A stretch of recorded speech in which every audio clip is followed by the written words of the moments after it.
سوشل میډیا باندې یو ویډیو راغلی ده چې دغه ویډیو د اقرا ماشومې ښودل کیږي او د څو ورځو نه د اقرا ماشومې دغه ویډیوګانې په سوشل میډیا باندې ډېرې زیاتې وایرل دي چې اقرا ماشومې سره کوم سوشل ورکران چې د هغوی ورسره څه کارونه کړي دي نه علاوه اوس یو څه تصویرونه ویډیوګانې د دغه ماشومې وایرل شوي دي چې دی څه ناروا حرکات کړي. نو په دغه باندې به خبره هم کوو او هغه کلیپ ویډیو به هم تاسو سره شریکوم چې دغه کلیپ د دې ماشومې د یاره دی همشکل څوک جینۍ ده د هغې دی د چا دی. نو تاسو به دا هر څه تفصیل وګورئ او ورسره به تاسو هغه کلیپ هم وګورئ د کوم کلیپ په اړه کې چې زه تاسو ته خبره کوم چې دغه څوک ده. نو قدرمنو اول به راشو دغه ماشومې ته د دغه ماشومې سره چې کوم سوشل ورکرانو ویډیوګانې کړي دي. نو اول خو به دا ووایم چې د دغه سوشل ورکرانو ته یو قسم ډرامه جوړول په کار وي او بیا دوی هر څوک د قربانۍ داسې ګډوری کې لکه څه وخت مخکې چې ګوډاګۍ یا پرمان کسکر او نور کسانو دوی ورځي ویډیوګانې کوي په دغه طریقه باندې بیا دوی پیسې ګټي.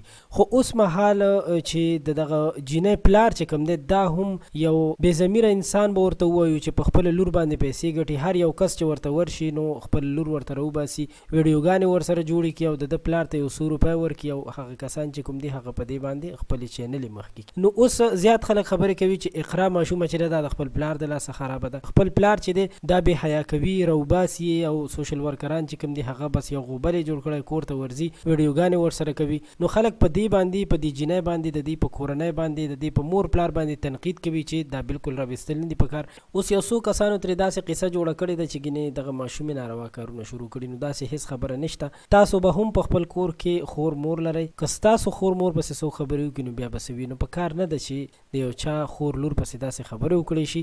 هغه یو پښتنه ده که داسې څه غلط حرکات هم د چا نه ترسره شي نو نه ده په کار چې هغه سوشلایز کړي یا په سوشل میډیا باندې د هغې باره کې خبرې وکړی شي. دغه غریب خلک دي دغه خلک مه ټارچر کوئ او مه دوی پسې خبرې کوئ. ډیره مننه.